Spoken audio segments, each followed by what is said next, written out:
If you believe within your heart, you'll know that no one can change the path of life that you must go. Believe what you feel and know you're right, because the time will come around when you'll say, it's yours. Believe that you can go home. Believe that you can float on air. Then click your heels 3 times. And if you believe, then you'll be there. Believe in yourself right from the start. Believe in the magic inside your heart. Believe in yourself, not because I told you to, but believe in yourself. And if you and when you believe in yourself, then perhaps you can believe in me too. That's one of my greatest writings. I've been saying it to give me courage and strength in audiences throughout the globe that I've spoken at, to give me the time to surrender to God, to allow my heart to be open. Because the song says, if you believe within your heart. It doesn't say if you believe within your head. It doesn't say you can believe without your heart. But what it's an indicator of is that the heart is literally our navigating system. If you believe in your heart, you'll know no one can change the path of life that you must go. No one can ever change that. Any opinion from anyone, any idea, any belief, anything falsified in your life. If you believe in your heart, your life, your magic, it is here. And then you'll know. You see, that's the order. People want to know without their heart. They want to take their head without their heart going in the same direction. And they'll say things like, well, I know that, I know that, I know that, I know that. Well, you might know it, but you're sure not living it. Sounds a bit self-righteous. Well, perhaps it is. But our knowing comes from following our heart. Say that with me. Our knowing comes from following our heart. And that's the premise of what we're speaking about today. In that space, when we look at the song by Irving Berlin, White Christmas, a profound story, a song written, launched in 1941 by Bing Crosby. It went on the airwaves. And people just went crazy about the song. They went crazy about the song. It was 18 days after the Pearl Harbor attack. And Irving Berlin was writing this song about coming back home to a place inside himself, a place just like the days that he knew before. He wasn't Christian. He was a Russian immigrant. He was a Jewish man that was guided to say, I want to find this place like I used to know it inside myself. And the reason, part of the passion with that, was on Christmas Day, 1928, he said goodbye to his 3-week-old son, who died. So his Christmas was filled with the memory of this immense loss that he had. And because he wrote a song from his heart, 74 years later, it is the most noted, the most popular, the most sold Christmas song of all times. Wow. What power and energy comes from the heart that forever is giving of itself. It brings to me a light of a story of a woman that is becoming a dear friend of ours. She was on our radio show. You know, here at First Unity, we've had a radio show for 5 years now. Can you believe it? 5 years. And we interview people from all over the world. But this particular person, I could feel her heart coming through Skype. I just wanted to reach inside Skype and just hug her or sit on her lap because she was filled with the love vibe, you know? And her story is that when she was a little girl, she was envisioning and she would see and she would feel what it would be like when she met the man of her dreams. And so she felt this imagery, this energy, this vibration. And so here she is, she's in college, she's never dated. Because when somebody would try to set her up, she'd go, no thank you. Because it didn't match what her heart told her, okay? So she winds up doing this program in college, and somebody tells her to go visit this professor that is there for a small period of time. He was a famous Jesuit priest, and he was there teaching some classes. The moment she told him, I'm supposed to take this class with you, it was love at first sight for both of them. It was love. And they went on to be married for almost 30 years. And both of them had a premonition that he was going to die. And he was going to die by an accident. So they were outside of Rome. He was bit by a bee, stung by a bee, and he died. Within 2 to 3 days, he started communicating with her. That was in 2006. And he's been communicating with her ever since. He sends images through her computer. He sends messages to her that only he would know what those messages are. And she wrote a book, Love Never Dies. Love never dies. Say that with me. Love never dies. She's coming here on April 10th, right after Easter, for what a great resurrecting story to talk about, eternal life. And so this is the truth and the well-being of what we're looking at today as we learn to come greater from our heart instead of our head. It's the greatest pathway to understanding God is through our heart. Your head can see manifestation. Your head can see demonstration. Yes, your head can see a law at work, but it's your heart that really opens up to the opportunity for it to be more expansive than you ever dreamed of, you see. And love isn't taken from us because we give it away. Because we've been inconvenienced or hurt a few times along the way. Welcome to the Real Life Club. Okay. Welcome to the Real Life Journey Club. Okay. That's not the quest of love. Is, oh, I got hurt and now I've stopped. The quest of love is, I got hurt. It's only the beginning. I got hurt and I'm so happy because now I know what I don't want. And I'm going to bring something more vital and alive into my life, yes? Of course. So in that space, I was thinking about, I have a mastermind, a couple of mastermind groups, and one of them is with spiritual leaders across the country. And so we were on our mastermind call a couple of weeks ago, and one lady was sharing how, you know, she has her book, and she has her plans, and she has her goals, and she's waiting on Oprah to call, and Oprah hadn't called, and, you know, waiting on other things to happen. And as she's sharing, then she begins to say, and she went on and on and on about it. You know, ministers, we can fill 20 minutes, let me tell you. So she went on and on about the surrendering process, and, well, she guessed that, well, she was just going to have to let go and let God. Well, I really thanked her for the fact that she went on and on and on, and she said, well, now I guess I'm just going to have to let go and let God. You know, because I thought to myself, you represent humanity. Why is it that we're that way? God, I've tried everything else. Tried every program, every person, every 12-step, every green tea, everything there is available. I have tried it. Vegan, vegetarian, everything. I have prayed over it, I've prayed with it, and I've prayed it out. Okay? But as the last resort, God, I'm going to come to you. And it really hit me really strong. I mean, it really got me to a new place from my heart inside myself, because I thought, God is not the last resort. God is the 5-star resort. Oh, my God. And I got all excited about that, because God is the highest resort you can ever be part of. And so we want to think about, as we rebirth into this season, to put God first.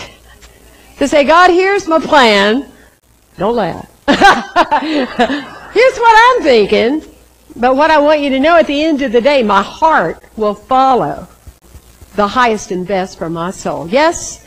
Give yourself a big hand on that one, you see, because it reminded me of when I was 10, 11, 12, and I'd go out every summer to the softball fields. We played slow pitch back then. And anyway, we would look at our team, and our team would be picked, and we'd need a catcher. you know, and it was almost like the worst person possible. It's like, well, you could be the catcher, right? I mean, can you throw the ball back to the pitcher or whatever? You know, can you just stand there and act like you know it, you know? And so we would pick this person, and it felt real good. And many of you softballers know what I'm talking about. It felt really good at the time until somebody was running to home base, okay? Or somebody was stealing the bases, and you needed a good catcher. You needed the best that was available. And so I was thinking about that and liking it to often. You know, God catches everything. God's our catcher. God's our catcher when we're striking out. God's our catcher when we feel like we're winning, when we feel like we're losing. And so we want to remember that that's the most important part of our team. Yes? That energy and that connection is so crucial. In the light of the real love, the conversation about real love, I like to think about it as it's like a birthing process. You know, the birthing process requires us to relax. That's how we're born. That's how we're reborn. That's how we die, so we live, so we may be born, is in times when we are relaxed. Yes? So I was thinking about in the old days when I'd put together a talk, and I kind of set myself up because, you know, when the group of people came that first week, I told them everything I ever knew in my life. And I went, I wish I hadn't told them everything I knew. Because they're going to be coming 50 more weeks. What am I going to talk about?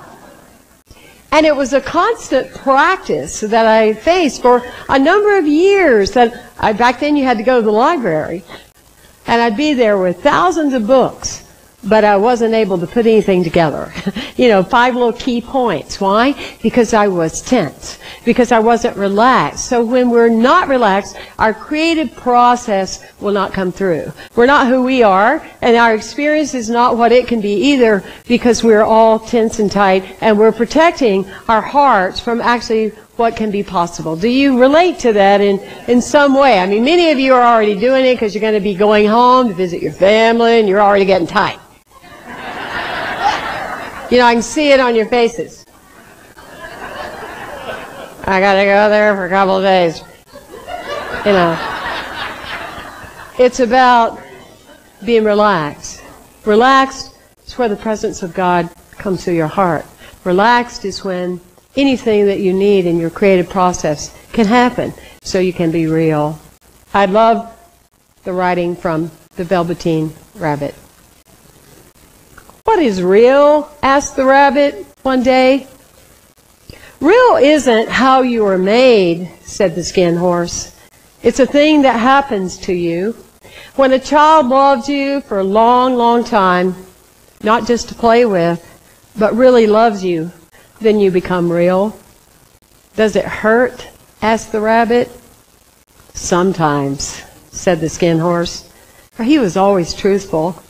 When you are real, you don't mind being hurt. When you are real, you don't mind being hurt because you actually know in your own intelligence that you cannot love without being hurt. You actually know that every time you say hello, equally and simultaneously you're saying goodbye. You actually know that every time you are vibrant, you will face the capacity of being hurt. That's part of our life experience. You cannot love without being hurt. And yet it's the reason intellectually that people use for all different kind of reasons not to allow great things in their lives. I added all that. Sorry, I got excited. So, does it happen all at once like being wound up, he asked, or bit by bit? It doesn't happen all at once. Said the skin horse, you become. You become. It takes a long time. That's why it doesn't happen often to people who break easily or have sharp edges or who have to be carefully kept. Generally, by the time you are real, most of your hair has been loved off. And your eyes drop out, and you get all loose in the joints and very shabby. But these things don't matter at all, because once you are real, you can't be ugly, except to people who don't understand. Yes.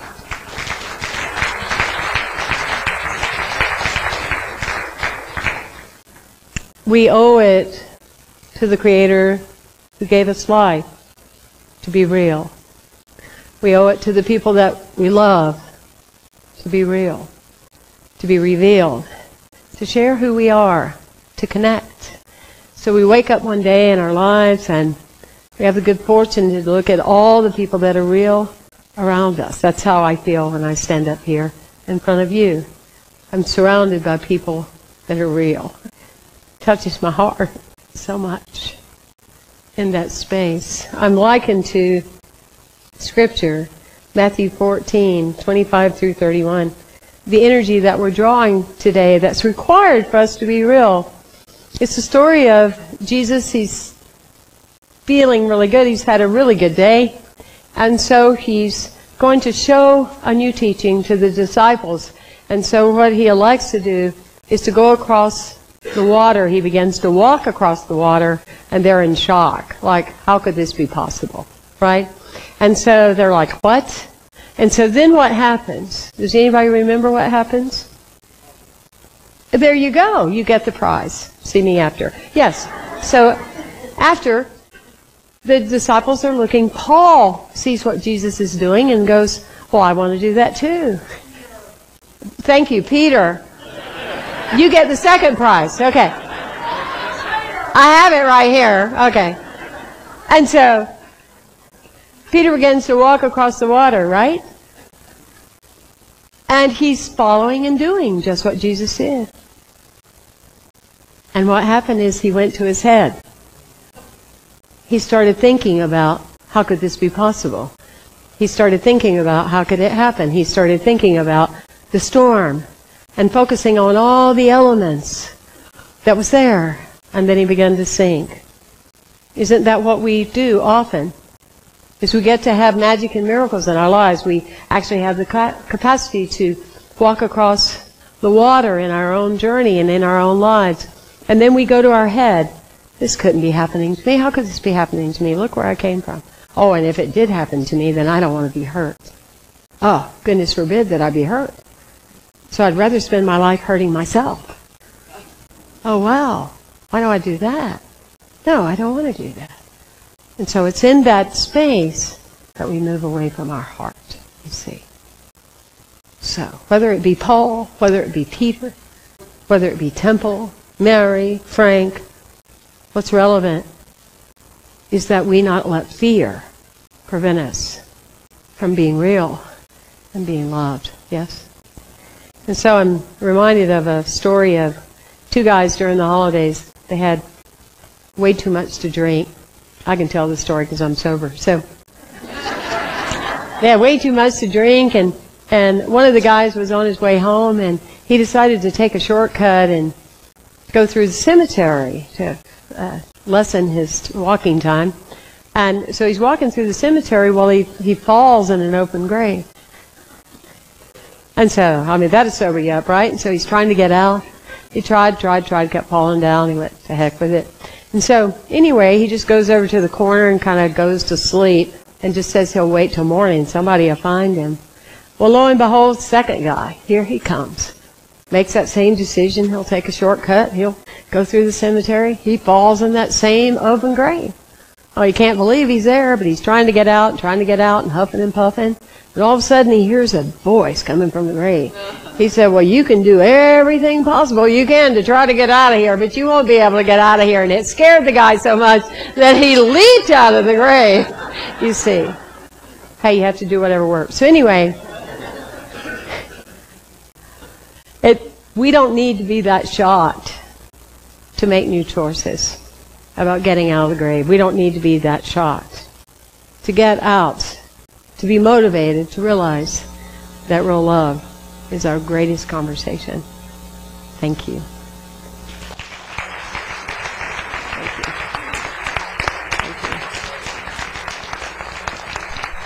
Thank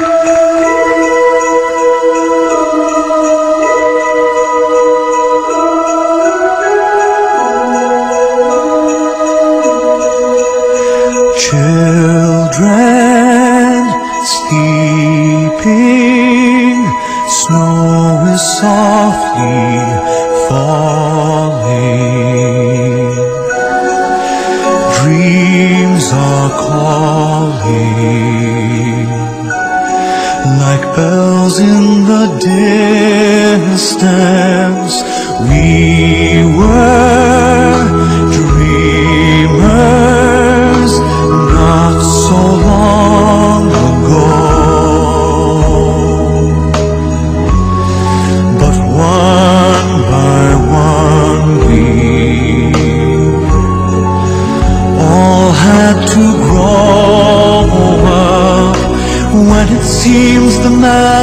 slipped away, we find it all again on Christmas Day. Believe in what your heart is saying, hear the melody that's playing. There's no time to waste, there's so much to celebrate.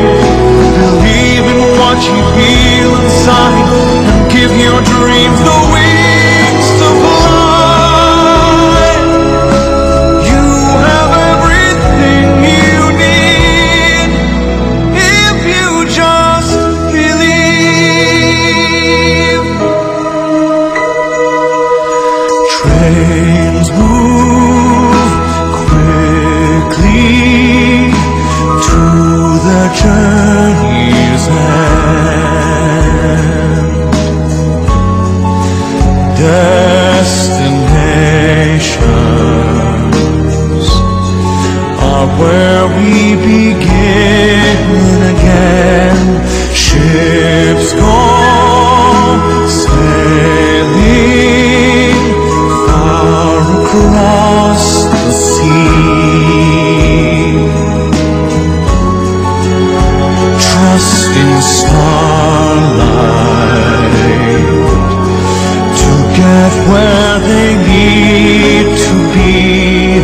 When it seems that we have lost our way, we find ourselves again on Christmas Day. Believe in what your heart is saying, hear the melody that's playing. There's no time to waste, there's so much to celebrate. Believe in what you feel